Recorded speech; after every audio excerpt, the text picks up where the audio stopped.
Hoje nós celebramos a festa do Arcanjo São Miguel, príncipe da Igreja de Nosso Senhor Jesus Cristo, príncipe da Igreja Católica. São Miguel tem duas versões, pelo menos as que eu conheço, da angelologia referente àquele combate representado pela imagem dele. A primeira versão é que São Miguel, por causa justamente do livro do Apocalipse, ele é considerado um dos 7 anjos que estão na face diante de Deus. Outro que sabemos que é um dos 7 é o arcanjo São Rafael. E assim sendo, os que assim dizem, os colocam no coro dos serafins. Um serafim nunca sai da presença de Deus. Então aí nós vemos São Rafael na terra com Tobias. Aí estes dizem, é uma das versões, que o serafim São Rafael ilumina o arcanjo que vai ser o seu embaixador e cumprir sua missão lá com Tobias. Para São Miguel, estes dizem o mesmo, que São Miguel seria um dos 7, assim é um serafim, mas que no combate contra Lúcifer iluminou o arcanjo, por isso leva o seu nome, e aí fez a batalha que sabemos. O mesmo acontece com o arcanjo São Gabriel. É tido por um dos 7, que está na presença de Deus, e nós não sabemos o nome dos outros 4. Tem quem cite-os, mas os nomes vêm dos apócrifos, dos quais nós não podemos ter como fonte, nenhuma fonte inspirada da parte de Deus. Que seria também um serafim. Em todo caso, isso é uma das teorias. Agora, o que a igreja sempre ensinou, sem em detrimento do que acabo de lhes dizer, que o arcanjo São Miguel. Lúcifer, sabemos que era um serafim, um anjo de alta categoria, e para piorar a situação dele, dentre os anjos, ele era o maior. Para nós aqui, homens mortais e liberais, é muito difícil entender uma hierarquia. O resto de hierarquia que existe na face da Terra, desmantelada, não chega aos pés da hierarquia angélica, mesmo os anjos caídos. No inferno existe uma perfeita hierarquia angélica. Assim que o arcanjo São Miguel, falando dos 9 coros, é muito inferior a um serafim. E para piorar a situação do combate, lembremos, insisto, que Lúcifer era o maior dos anjos. Lúcifer se revoltou contra Deus. Aí também temos várias explicações, em todo caso, vou explicar a que aprendi no seminário. Deus, nosso Senhor, deu uma prova aos anjos, sem a qual não teriam a liberdade de servir a Deus e a graça de Deus e meritoriamente. Então, disse o seguinte: olha, senhores, eu vou me fazer homem, e os senhores vão ter que me adorar como tal. E Lúcifer, sabendo que isso seria, ou seja, inferior a ele enquanto homem, aí Lúcifer disse: não, eu não servirei. Orgulho. Aí nós vemos uma batalha no céu, e não uma batalha como vemos nos desenhos de catecismo. Não tem espada, não tem escudo, não tem armadura, nada disso. É uma batalha intelectual. É um instante em que Lúcifer se revolta, São Miguel vê aquele infeliz contra a ordem e determinação de Deus, e diz: quem como Deus, e precipita o diabo no inferno, em 1 segundo tudo se resolveu. Não precisamos romantizar num combate romano, vendo São Miguel com as armaduras romanas, é muito belo para mostrá-lo como combatente, como um general do exército de Deus, mas anjo não tem corpo, não tem asa, desculpe acabar com toda a imaginação fértil e piedosa, não tem corpo, não tem asa, não tem figura, não tem. É um puro espírito. Assim que as ações angélicas, para nós vamos comparar com o pensamento. O diabo pensou: não vou servir. São Miguel viu aquela revolta que desestrutura a hierarquia do céu submissa a Deus, falou, quem é esse infeliz? Lúcifer, é o maior. Mas quando Lúcifer disse que não ia servir a Deus, ele perdeu a graça de Deus. Então, segundo a natureza, ele segue sendo o maior dos anjos. Mas como ele é um desgraçado, ou seja, sem a graça de Deus, ele é inferior, inclusive, aos homens que estão na graça de Deus. Senhores, a graça de Deus nos faz maiores, e eu me atrevo a dizer com infinitude, infinitamente maiores do que o diabo. Porque ele pode ter astúcia enquanto a natureza nisso nos ganha? Sim, porque um homem diante de um anjo, seja anjo do céu ou do inferno, somos lesados. Absolutamente. Mas com a graça de Deus nós somos maiores. Assim sendo o arcanjo São Miguel, em ordens de coros inferior, mas ele tinha graça e tem a graça de Deus e pôde fazer guerra e precipitou os rebeldes, porque Lúcifer levou consigo a terça parte dos anjos do céu.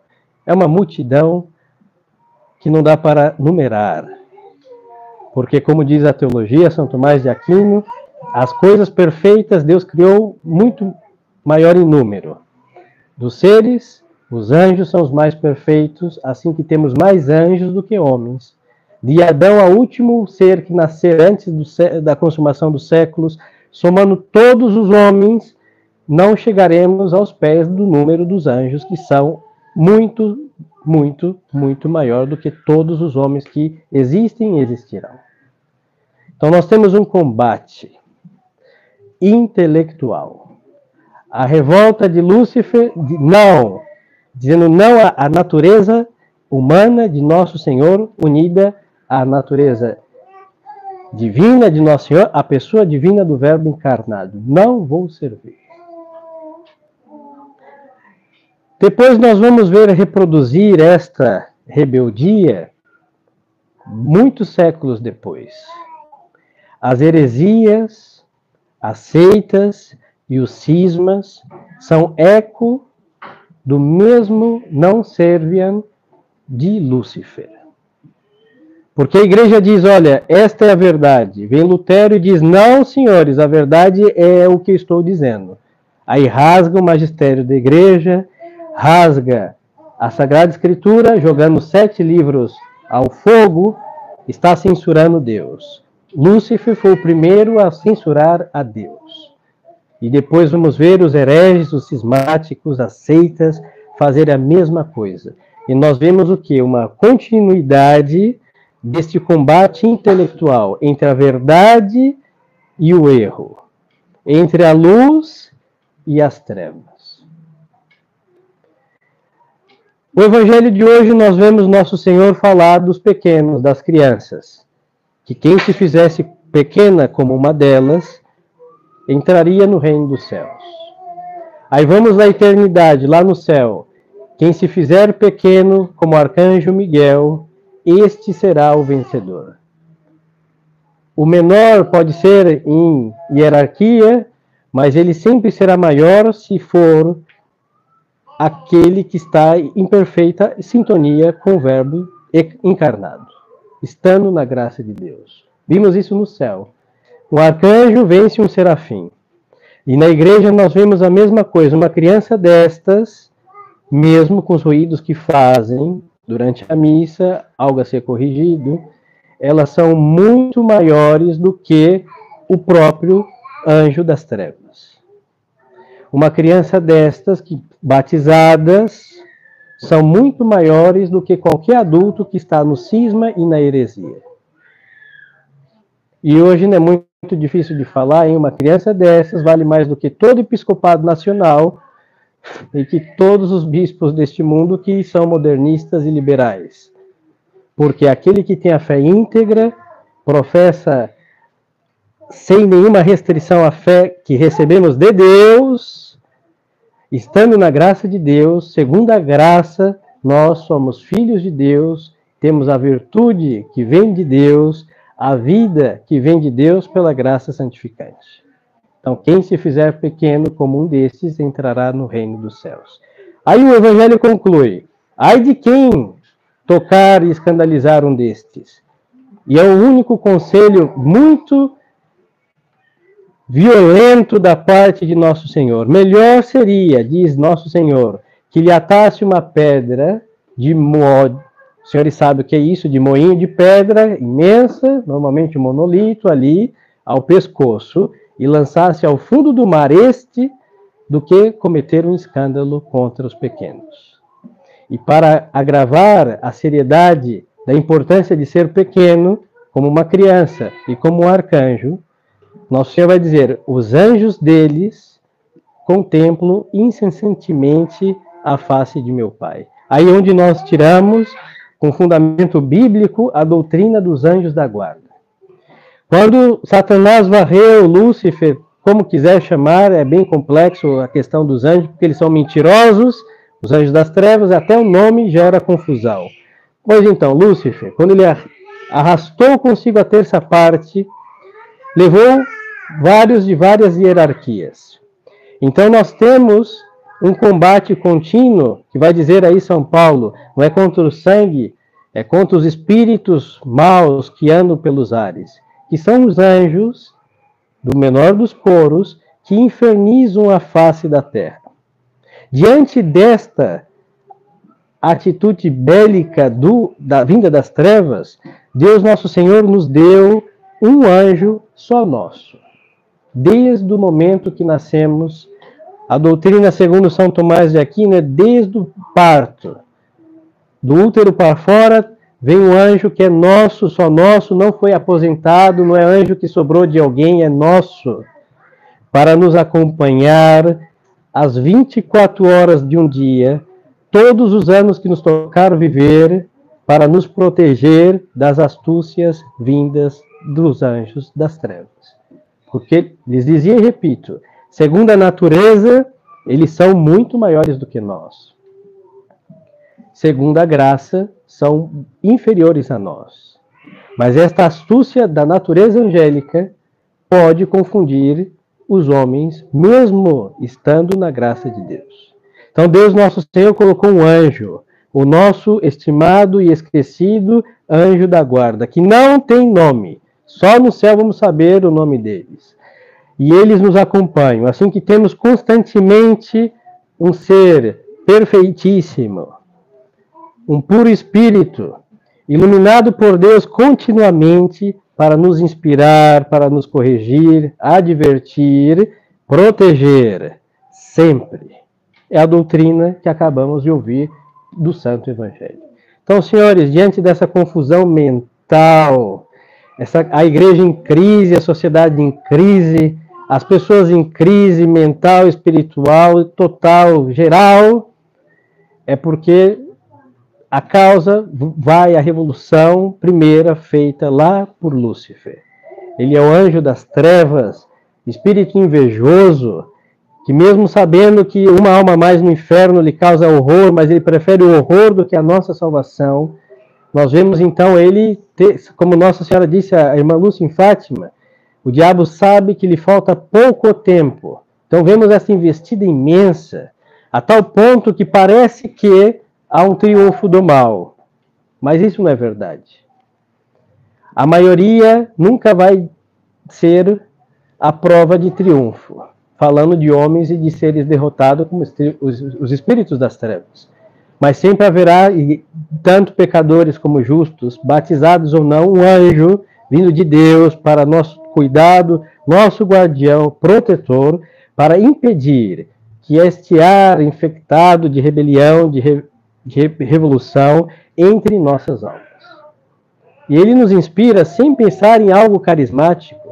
Quantas vezes nas confusões da vida não sabemos o que fazer, invocamos o Santo Anjo e vem aquela ideia jamais pensada ou concebida. É o Santo Anjo da nossa guarda. É dever dele, ofício dele, ele sabe fazer isso muito bem, para nos preservar desta confusão.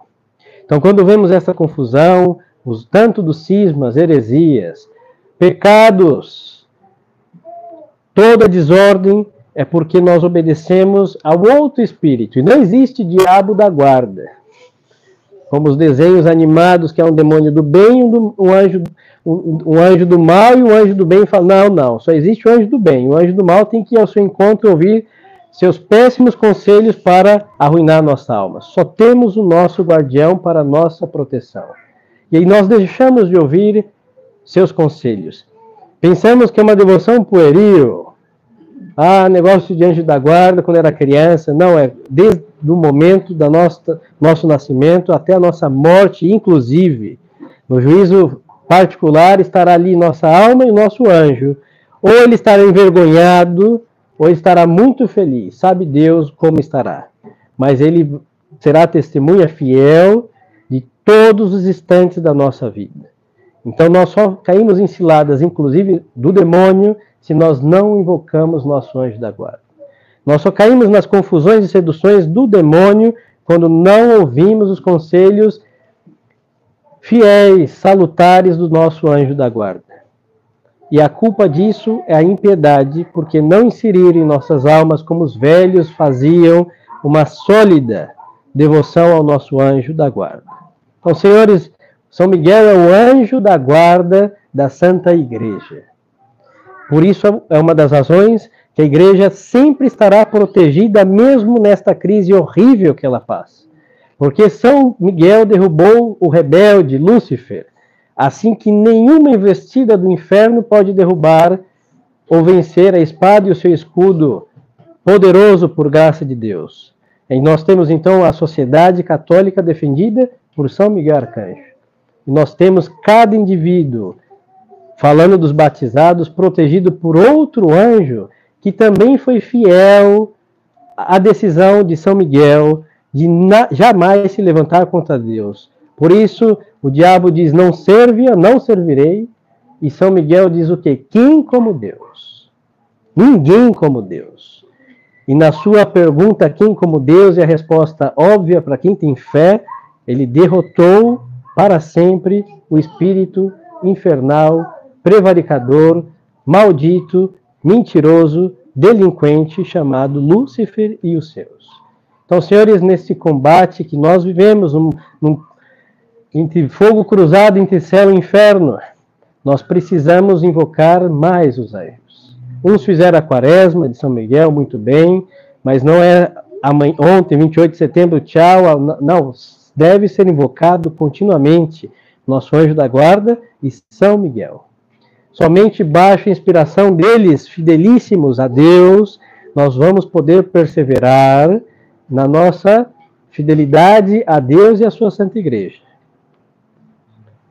Para concluir, foi o conselho e o último conselho de Pio XII, porque depois nunca mais ele falou em público, veio a morrer, a morte. Ele, na sua última locução, lá em 1958, Pio XII disse, vejo nuvens tempestuosas vir sobre a face da terra. E só poderão passar por esta tempestade aqueles que estiverem unidos aos anjos do céu. E nós vemos que Pio XII vai morrer e a crise da Igreja vai ter o seu máximo no Concílio Vaticano II e daí vai só ladeira abaixo e nós assistimos este tão veloz declívio da sociedade católica. Então, senhores, sejamos devotos e não digo que é uma reza a mais, uma prática externa a mais. Não, é uma confiança a mais num ser que sabemos que está completamente unido a Deus e que é nosso anjo da guarda. E como São Miguel é padroeiro e protetor, o anjo da guarda da Igreja, também somos católicos, estamos baixo seu patrocínio, sua proteção. Devemos invocá-lo constantemente. No momento da tentação, invoque São Miguel, cessa a tentação. No momento de dizer aquela mentira, invoca São Miguel, a espada dele vai passar em nossa língua, ou vamos ficar quietos, ou vamos dizer a verdade. No momento da impureza, invocamos São Miguel, ele vai cortar a impureza, vai gerar pureza. É próprio dos anjos esta virtude, por isso chamamos virtude angélica. Eles não têm a menor nódoa de pecado de concupiscência de carne, porque justamente não tem corpo e a verdade e a santidade reina perfeitamente em todo ser angélico, falando dos anjos de Deus. No momento da crise de fé, que vemos o mal aparentemente triunfar, invoquemos São Miguel. Ele viveu isso no céu, uma renca de anjos se levanta contra Deus, e ele sendo pequeno por ser um arcanjo, vamos ficar com esta segunda versão do que lhes dizia ao princípio, não temeu nada, porque ele estava plenamente em sintonia com a promessa de Deus. Se me adorarem como homem, terão uma felicidade eterna. E é a felicidade. Desde o momento que São Miguel disse, eu vos adorarei, Senhor. Ele está em plena visão beatífica, visão total da divindade, e lá reina e ninguém pode tirar nada da sua glória. Então, no momento de crise de fé, invoquemos São Miguel. É o anjo fidelíssimo. E assim, diante de qualquer tentação, nós temos, ou em São Miguel, ou no nosso anjo da guarda, um bálsamo, um remédio eficaz para ter uma vida digna de um católico com espírito angélico. Mesmo sendo homens, carne e osso, com tudo isso que isso supõe, mas viver plenamente a fidelidade, a castidade, a obediência a Deus e à sua igreja, como São Miguel viveu e vive para sempre com esta pureza, fidelidade, unido a Deus nosso Senhor. Então peçamos sua intercessão, que Ele interceda por nós. Não sou profeta e nem quero ser, sabemos que os dias são péssimos e ficarão piores. Sabe Deus o que essas crianças viverão daqui a 20 anos, não estaremos aqui. Quem estiver, que Deus tenha piedade, mas seja como for, quem estiver unido a Deus e aos seus anjos lá do céu, passará sem graves prejuízos qualquer tormenta, qualquer tempestade, porque os anjos de Deus têm poder para nos proteger e nos livrar de todos os males, sejam os dos homens, sejam os dos espíritos das trevas. Louvado seja nosso Senhor Jesus Cristo. Em nome do Pai, do Filho e do Espírito Santo. Amém.